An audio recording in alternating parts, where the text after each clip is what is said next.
Hello everyone, I hope you're all doing well. I'm here at the park and I just finished my walk.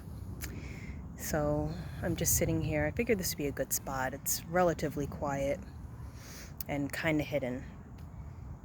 But today I wanted to talk to you about something that I feel needs to be said. I'll put it as simply as that. And it's this idea of clearing trauma. Okay. And I don't have an issue with the clearing of trauma. I think it's important. I think it's helpful. And I think it is a vital part of the spiritual journey. Okay. Especially if we have the goal or have the intention to really help others. Being able to face our own shadows and deal with them, to confront them, and to integrate them is that is important.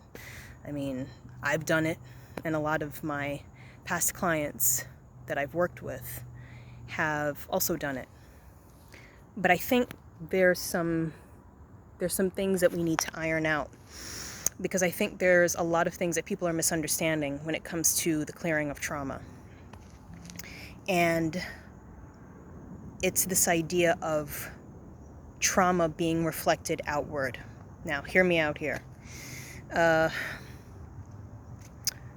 seen people say things like, when something affects you or when something bothers you or causes an emotional reaction, that you need to look at yourself and see how your own stuff is contributing to that reaction. Now, here's the thing. I don't think that that's wrong, but I do think that it requires some context. I think sometimes people hear stuff like that and they parrot it or they repeat it, but they don't know how to actually apply it, okay? So if we look at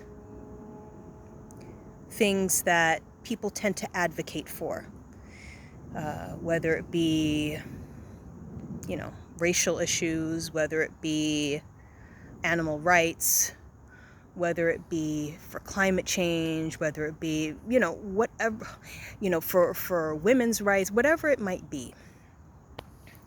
These are things that people tend to be passionate about. People are fired up by these things.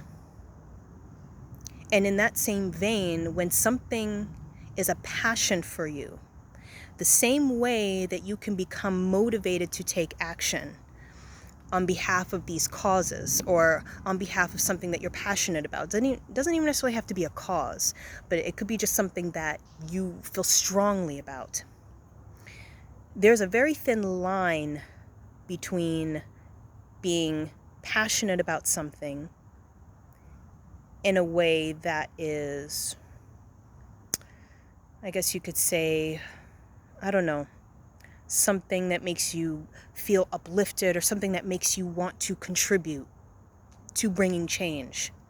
There's a fine line between that and that same passion making you feel upset, making you feel angry.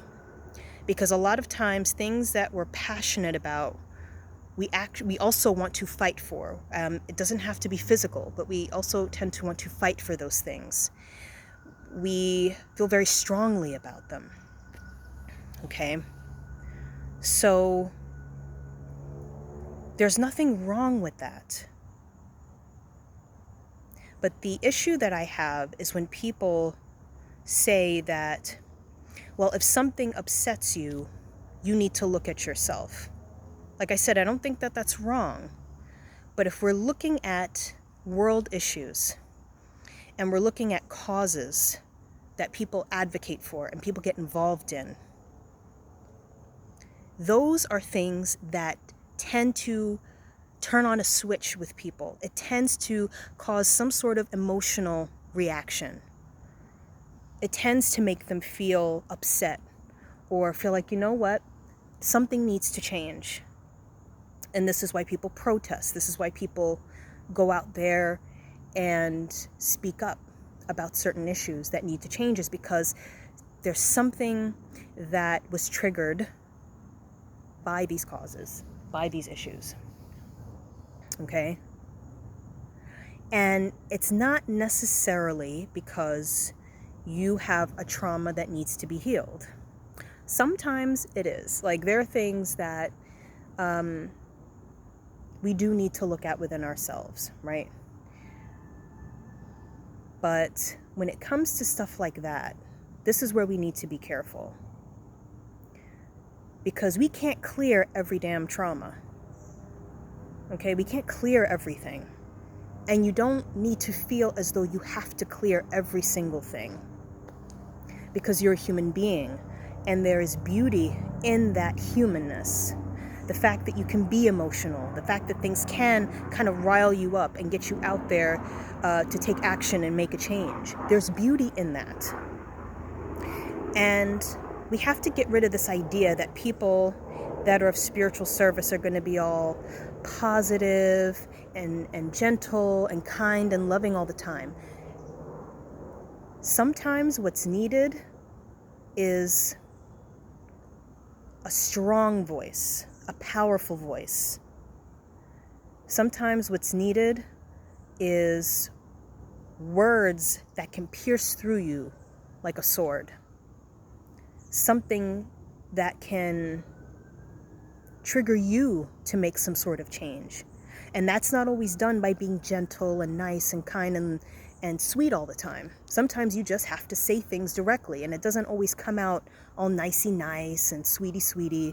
You know, sometimes you just need to be clear, and people may not like what you have to say. That doesn't mean that it shouldn't be said. Okay? Can I also mention that this idea of needing to, anytime something causes a reaction within you, you need to look at yourself and look at what trauma needs to be cleared, that is also a manifestation of perfectionism. Because things are never going to be perfect. You're never going to be able to clear everything and not react to anything. Because what happens when you no longer react, when you no longer have emotion, you become an empty vessel. And you are not an empty vessel. You are a human being. Okay? So this is stuff that we need to remember when we say these things like, oh, look at how this is reflected in you, and look at how, it's not the situation, it's you. Yeah, I mean, that's right in some way, but let's give it some context. How can we apply that in a way that it can be the most useful? Because there's nothing useful about being complacent, about being apathetic. There's nothing useful about that.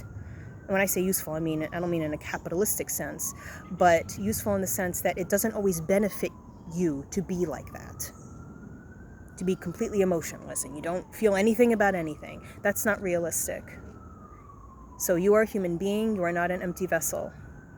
And if you feel the call to bring change through your voice, through your actions, whatever you feel called to do, it's that little thing, that little cutting sensation within you that makes you feel that things are not right and I don't like this. Something needs to change and it may hurt. That is what's going to trigger you and motivate you to go out there and do something. That doesn't mean that you have to start punching people in the face and being violent.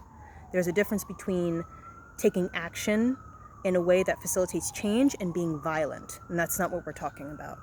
Okay? So, something to reflect on. I hope that makes sense to you. Sending you all so much love. I have other stuff that I want to share with you soon. So stay tuned. Take care. Bye-bye.